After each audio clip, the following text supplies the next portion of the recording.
over 400 sex tapes. Yeah, 400. That's the starting point for this deep dive.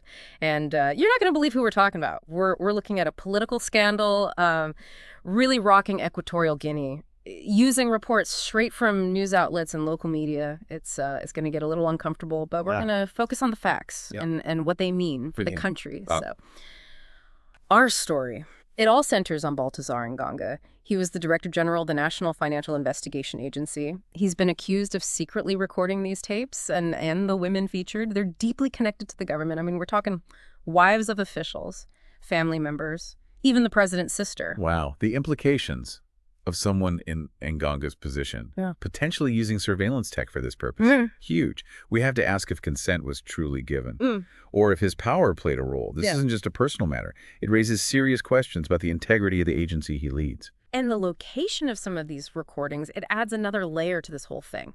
Imagine finding out that these acts took place in his office with the national flag visible in the background. It's just, it's a blatant disregard for the office he held. Yeah.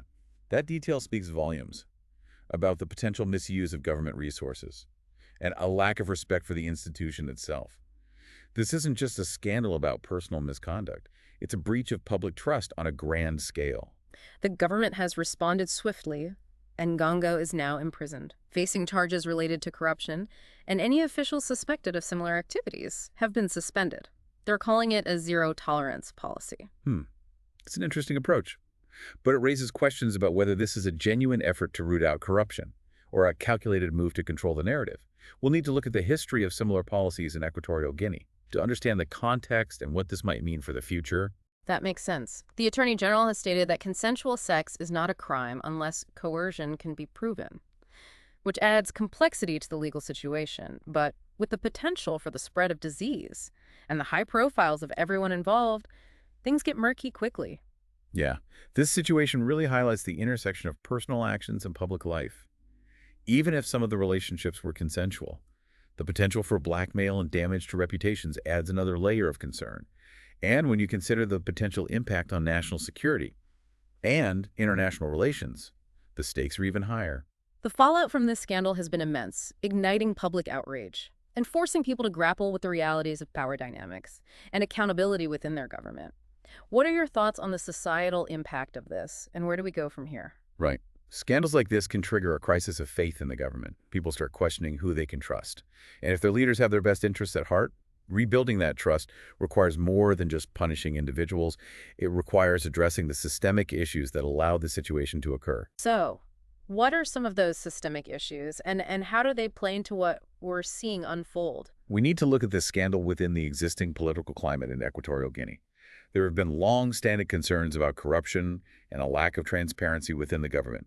This case just throws those issues into sharp relief. It's like this whole situation has pushed those concerns to the forefront, making them impossible to ignore any longer. Exactly. And it goes beyond individual accountability. We're talking about systemic issues, how power is distributed, how institutions operate, and how ethical conduct is ensured at all levels of government.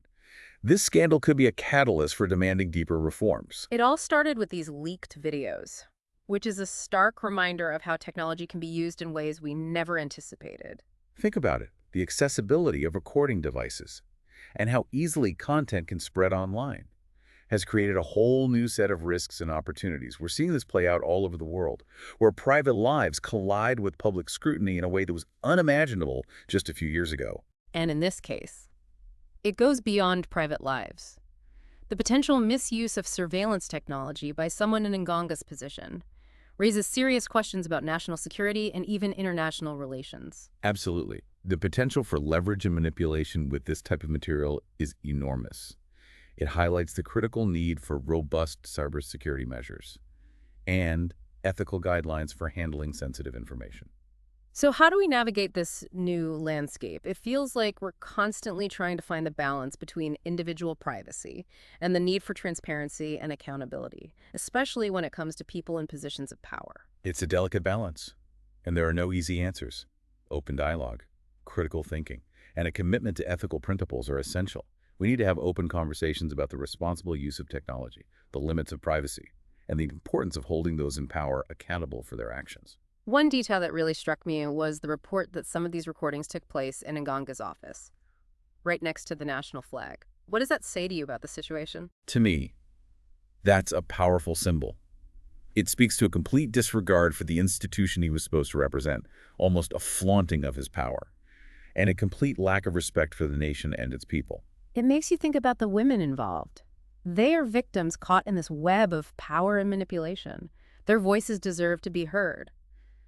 But how do we ensure that happens while also respecting their privacy and recognizing the potential trauma they've experienced? It's about finding that balance again. We need to acknowledge their experiences and ensure they have access to support and resources. This scandal is a reminder that we need to be having conversations about power dynamics and consent, not just in Equatorial Guinea, but globally. This deep dive has been eye-opening, to say the least. It feels like with every layer we peel back, we uncover something even more unsettling. And remember, this is an ongoing situation. We're likely to learn more in the coming weeks and months, and the implications could be far-reaching. So looking ahead, what are the potential long-term consequences for Equatorial Guinea? Where do we go from here? The government's response will be crucial. Will they conduct a thorough and impartial investigation? Will they take meaningful steps to address those systemic issues we discussed? Or will they focus on damage control and simply try to sweep this under the rug? The international community will be watching closely.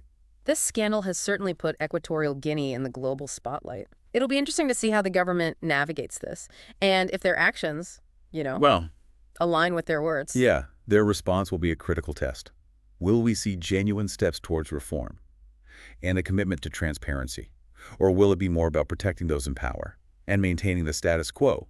The world is watching, and their actions will speak louder than any statements they release. Right. It makes you wonder about the potential impact on the political landscape. Could this lead to increased calls for political reform from within Equatorial Guinea? Could this empower opposition groups? Or even spark social unrest? It's definitely a possibility. Scandals of this magnitude, they can shift the balance of power. They can embolden those who've been calling for change and create an opportunity for new voices to emerge. It's a volatile situation, and the potential consequences are hard to predict. Throughout our deep dive, we've been focused on the political and societal implications, but it's important to remember the human cost. The lives of everyone involved, directly and indirectly, have been irrevocably changed. Absolutely. This isn't just a political drama playing out on the world stage. These are real people dealing with the fallout of this scandal.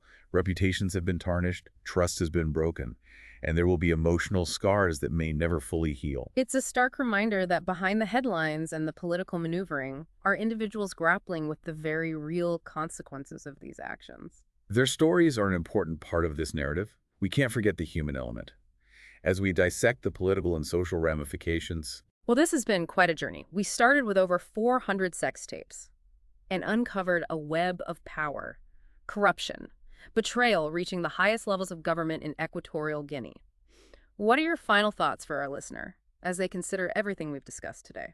I think this deep dive highlights the importance of vigilance, both for citizens and the international community. We need to pay attention to the signs of corruption and abuse of power, and hold our leaders accountable for their actions. We need to demand transparency and ethical conduct, and we need to support those who are brave enough to speak truth to power. This scandal is a powerful lesson in the corrosive effects of unchecked ambition and the importance of safeguarding democratic principles. It's a story that's still unfolding, and it's one that will continue to have ripple effects for years to come. Thanks for joining us for this deep dive. We'll continue to follow this story as it develops.